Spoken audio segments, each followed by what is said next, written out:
உங்கள் உணவில் சுகரை கம்மி பண்ணுறதுனால உங்கள் பாடியில் சில சேஞ்சஸ் வந்து நீங்கள் ஃபீல் பண்ணுவீங்க. ஃபர்ஸ்ட் உங்களுடைய பெல்லி ஃபேட்டை வந்து குறைக்கும். பட் நீங்கள் சுகரை வந்து அதிகமாக எடுத்துக்கிறீங்க அப்படின்னா நீங்கள் சாப்பிட்ற உணவில் உள்ள பெல்லி ஃபேட் எல்லாமே உங்கள் பாடி வந்து ஸ்டோர் பண்ணி வச்சுக்கும்.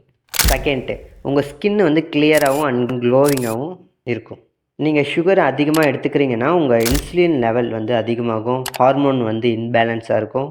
இதனால் நிறைய பேருக்கு வெல்னஸ் முகப்பரு வந்து இருக்குது. தேர்டு, உங்களுடைய பசியை வந்து கண்ட்ரோலாக வந்து வச்சுக்கும். நீங்கள் சுகரை அதிகமாக எடுத்துக்கிறீங்க அப்படின்னா உங்கள் பிளட் சுகர் லெவல் வந்து ஹையில் வந்து இருக்கும். சீக்கிரமாக வந்து பசி வந்து எடுக்கும்.